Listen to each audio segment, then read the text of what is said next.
Hey guys, Marsengen here, bringing another Dragon Ball Z Dokkan battle video, and so today we are jumping into the Omega event using Android 21's team. This is another one of these units that came out for both versions of the game at the same time, but obviously Global did not have the Omega stage yet, so I wanted to be able to jump in here and do a video just to check out the team and how well it's going to work against Omega. Android 21 is a unit pretty well known with all the, you know, every time a new unit comes out, everybody talks about Zamasu and how good they'll be against that event. And Android 21 is a unit pretty well known for not being super good against AoEs. However, of course, with Omega, the first AoE phase, which obviously doesn't hit quite as hard, is STR, where she has type advantage. And once she is transformed, she has that damage reduction, and after she takes a first hit, she's able to tank very, very well. And then, of course, if we get turns where we use her active skill, so she gets her defense on super buff, and various other things like that, she's able to be very, very strong defensively, as well as providing a ton of healing to the team as well.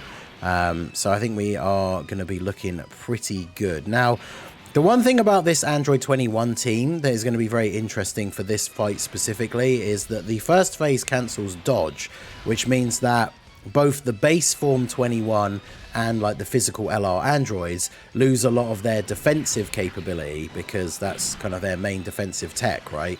And then of course, like if this was an event that did not disable dodge, probably put the LR androids in slot 1, right? So they can go ahead, hopefully dodge that first attack, which of course, being Tech Omega, was a super, because when does he not super attack in slot 1, right? Well, the only time he doesn't super in slot 1 is when you put like an AGL unit in slot 2 or something, and then he goes for them. But it does affect this team's ability right at the very start. But the team does have a few good ways to recover. Obviously, once the 21s transform, they start being able to do a lot of healing. Their transformation itself gives you a heal as well.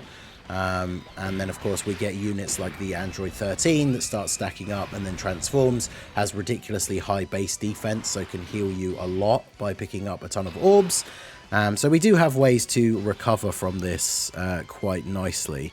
The only downside, I think, for the team, especially early on in these early phases or early turns, is we don't do a lot of damage. So we need to make sure we can do that here. We can get a lot of orbs with Bulma, that's really good. And of course, with the Android 13, he has a forced transformation that will occur on his next appearance. So we want him to get as many super attacks in as possible before he's going to transform. And then, of course, he will be super beneficial during the STR phase, what with having the type advantage. We can potentially put him in slot 1 to tank if we really want to. And then, of course, you know, damage-wise, he'll be looking good. Gamma 1 getting fully built up here as well. Going to be a strong defensive unit. I mean, basically, I wanted to try and do for this Android 21 run against Omega, I wanted it to be like a full Androids team. But I tried a couple of different builds, and I just kept getting really bad RNG. It wasn't even necessarily the fault of some of the units that I brought on the team instead of Bulma. But I just kept getting to situations where we get to like the last turn of the STR phase, and despite there being like, you know, 5 attacks in slot 1, he would then super physical 21 in slot 2 or something, right? So I decided we throw Bulma on the team because, you know, she's on Android 21's leader skill. She is still one of the best units in the game, so I mean, it makes sense to put her on the team, right? So I think what we'll do here is we actually will bust out Android 16, because whilst you, I guess, normally wouldn't want to do that so early on, I think it's because the team does quite bad damage, as I say, early on here. We want to try and do as much extra damage as we can. And of course, getting 16 transformed, we now have a unit that's dropping a 15 million attack stat here. He does also have the chance to get an additional. There's the crit. Yeah, see, he by himself on this turn did more damage than like an entire rotation combined on some of these previous turns, right? Especially because we have a couple of AGL units, so in the first phase, they're not doing damage unless they crit. That's 10 million on his second additional there. That's crazy. With the crit as well, and those are lowering attacks. So post super, he has well over 1 million defense, especially getting those additionals. So he just tanks for double digits there, and then the Evil 21 may be able to finish off Omega here. My Evil 21 is still only 55%, which is a shame because even at 55%, she's still really good. But obviously, you know, has the potential to be much, much better, especially because without having any dupes, she's a unit that massively benefits from being able to get additional super attacks, which obviously, you know, she has a free level 5 additional, and then she has some very basic skill orbs. But even just getting one dupe for her, I would give her a lot of additional, and then probably some extra dodge, I think is still like the best build for her. Alright, so we'll transform you just so we get Big Bad Bosses active for the 13, and we get ourselves a heal, so we go back to full HP. The other thing about this fight taking a bit longer as well, especially in the early phase, is because, I mean, look how built up our Dokkan gauge is already. So, the Gamma 1 super here should finish off Omega, and we can go into the next phase.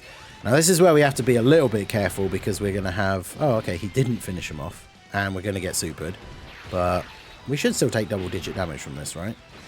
Yep, okay, that's fine. And then 13 can get a super in here. So at least now we are going to be able to dodge, but we are going to be against the STR Omega.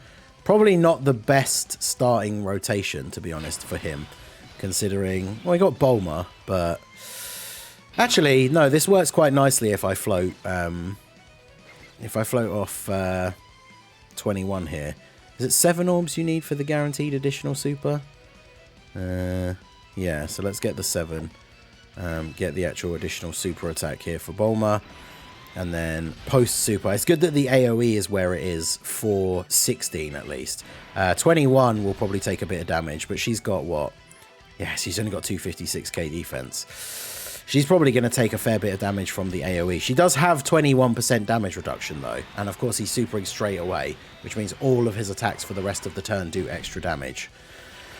So, yeah, that AoE potentially going to hurt a bit on the physical 21. But then we should be able to... Are we going to get... I tried to float off... Did I float off the 21s on every turn? We're not going to end up with a double 21, AGL 21 turn, are we? Because the other AGL 21 should be coming up on... I think the next rotation, and she can transform, which is going to give us a heal. So even if the physical Martian 21 here does take a bit of damage from the AoE, it shouldn't be enough to one-shot us. And then obviously we will be able to heal back with the AGL 21 transformation on the next turn. If we do have them both on the same turn, I might go for the play of not transforming one of them, just so we can put them both next to each other. But yeah, 283. That's not too bad.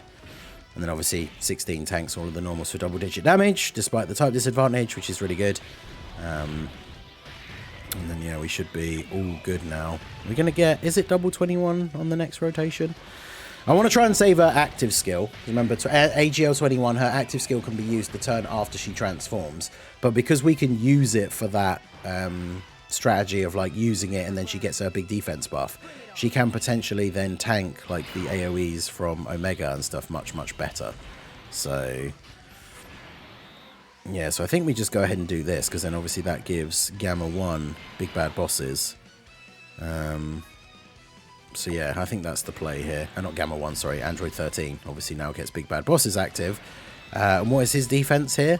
Yeah, 1.27 million because of the support from Gamma 1. So, yeah, that's pretty good. So Gamma 1 gets the super. He gets his extra defense for the turn. Then Omega's going to AoE, which means the first hit against 21, she's the third one getting hit, so it's not going to do that much damage anyway. And then that procs her defense buff for the turn. And then, of course, she's going to get a bunch of supers in slot 3 anyway. Gamma 1 should be perfectly fine to survive a super attack. This is why I think when you run this team, AGL 21 being like a third slot floater works really well, because even if you do take some damage from the super, she then goes off in slot 3 with her attacks and gives you a bunch of heals. And so yeah, now everyone's just going to tank every attack on the rest of the turn for double-digit damage, and so we don't even need... What do we... Can we just get it off of 1? We don't even need that many supers from 21 to basically just be at full health at the end of the turn here. So definitely very strong turn here. Once we get to this STR phase, having all these AGL units definitely comes in clutch. And yeah, 13 doing a significant amount of damage here. And then Android 21, once she transforms, has big bad bosses. So we're starting off here at 7.9. She raises attack and defense on her super attacks. Obviously, each super she does, the attack stat will go up. But of course, you know, we are at the mercy of RNG. Getting a couple of additional normal attacks. Okay, of course. This would have been a great turn to get multiple additional supers, but I suppose it is what it is. And then, yeah, everyone just takes double-digit damage from everything else. So, works out quite nicely. The physical androids are now de-transformed. Wherever the AoE is going to be an important thing for this turn. Oh, there isn't one. Okay, well, that's perfect. Because we know that this attack in slot 1 is going to be... Well, that's not an attack, is it? He's healing. So, if I can get 7 orbs for Bulma, even if she gets super attacked here, we'll be fine. And then we can do this. Oh, we're going to get the Dokkan attack soon. I really need to try to avoid that, actually. Because I think he's going to heal straight away, so he's back to half health. Are we going to kill this turn? Because we really don't want to get the Dokkan attack when he's on, like, the final, like, dregs of his HP. Because then, of course, that is a massive waste. But between Bulma, the androids, and 21, we have a lot of super attack potential on this turn. So... let's see what we're doing here. See, Bulma's still taking 120k. Even with the guard and everything is pretty crazy. But the androids, I guess unfortunately the androids are going to need to crit in order to do big damage here. Which they do, which is good. Okay, 21. We need that good RNG. Ooh, we also really need the androids to actually dodge. There we go. Jeez. Yeah, see, after they dodge, the first dodge of the turn, they get a massive defensive buff. So look at what a crazy difference. Over 100k to then taking like 19k. And then 21 gets the KO. Oh, that puts us in a bit of a bad spot though, because we didn't get a ton of additional supers. And we're also really not in a great spot for slot 1 tanking here either, because AGL 13 having 1.27 million defense is good, but it's just raw defense. And not only does this Omega hit incredibly hard, but he lowers defense with his super attack effect. So that is actually kind of scary. This should give us a full heal though.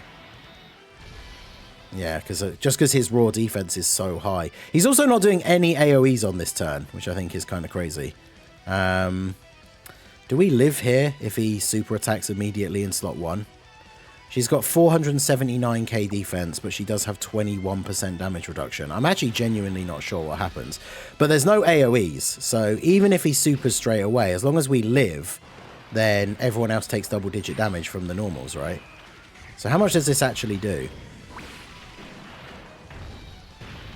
Okay, 287, that's not bad. Yeah, type advantage plus damage reduction obviously is very powerful, right? So let's go ahead and grab these. There we go. Not the craziest attack stat. She'd probably, maybe 13 would have been the better choice for getting the Dokkan attack, but I just really don't know with his defense just being raw defense and how much Omega does debuff with his super attack. I was a bit worried that he would still get maybe taken out there in slot 1. I genuinely don't know. And didn't really want to risk it, but especially because with this crazy luck for this turn, it's very uncommon that you get into Omega and just straight away first turn there's like no AoEs. I thought that was kind of wild, so I think we should take full advantage of that here. And yeah, 13 getting the additional. I mean, this team definitely a little bit slower out the gate, able to get through the STR phase a little bit faster. And then obviously here for the final phase, this is where we really need to start like dishing out the damage. So the next rotation will be very important. We've got Bulma's active skill that we can still use as well. But of course, as we get into these later turns, now that she's lost her guard, we saw how much damage she took from STR Omega after a super. So if we put her in slot 1 and she gets supered immediately, I'm pretty sure she does actually die. So have to be very careful how we play out this next turn. Right, there's a group attack first. Oh, that's really good actually, because that guarantees that. Okay. So if I do, what's your defense there? 240, and then with the android links, it's 261. If we use her active skill here, then Oh no, that cancels out the AoE. See, the AoE guarantees that she gets hit and then gets her defense buff. But if the next attack is a super, then obviously she would still probably take quite a bit of damage. But if we use her active skill, it action breaks and gets rid of the AoE, which is potentially not good because if the next attack is a super, that super is the first attack of the turn that 21 is taking. So this is one of those situations where active skills having like an action break is actually kind of detrimental, because I'm not sure the best way to play this out now. Because like I say, if we put her in slot 1, we guarantee that she's getting hit once and then getting her buff, which I think we probably want to do. So I think we're going to go for that and see what happens. So we'll do this, then we'll do this, and then we'll do this, get the full orb change here, grab all of these. Everyone gets the big support. Bulma obviously at the end is going to do big damage, as well as having the guaranteed additional, because now 21 takes the first AoE, gets that big defense buff. Really needed the androids to dodge, to be honest. And then of course he does. Of course he does. Does she eat this? Now, if we'd used the active skill, this means the first attack of the turn she would have taken was the super. Oh my goodness me. Well, there you go. That's the Android 21 team versus Omega. Unfortunately, with him super attacking in slot 1 like that, if we put Bulma in slot 1, Bulma would have died as well. We did a try on the stream where we got to this final phase, and even with her active skill, her picking up the full field of orbs, if she gets supered this late into the game, without her attacking first, she just gets one shot by the Omega super. So very, very unfortunate. I mean, I guess, you know, at the end of the day, I could have put could have just used an item there to get the W, but I do like to test out these teams and see how well they can do without items. Because obviously with 21 having her own 21% damage reduction, if we throw a Whis out there, she's looking at like 61% damage reduction in total. And then obviously we live the turn, especially because the AoEs would have done very little damage to the rotation as well. But there you go, it is what it is. So let me know what you guys think down below in the comment section. This team can be very good, but it has it's kind of lacking in slot 1 tanks that really can carry and that aren't sort of like dodge chance related like the LR androids. But let me know what you guys think down below in the comment section. So that is going to be it for the video, guys. This has been the Masked Ningen. Smash that like button, subscribe to the channel if you are new. Check out the links down below for the Discord and the merch store, and I will see you all again soon. Have a good one.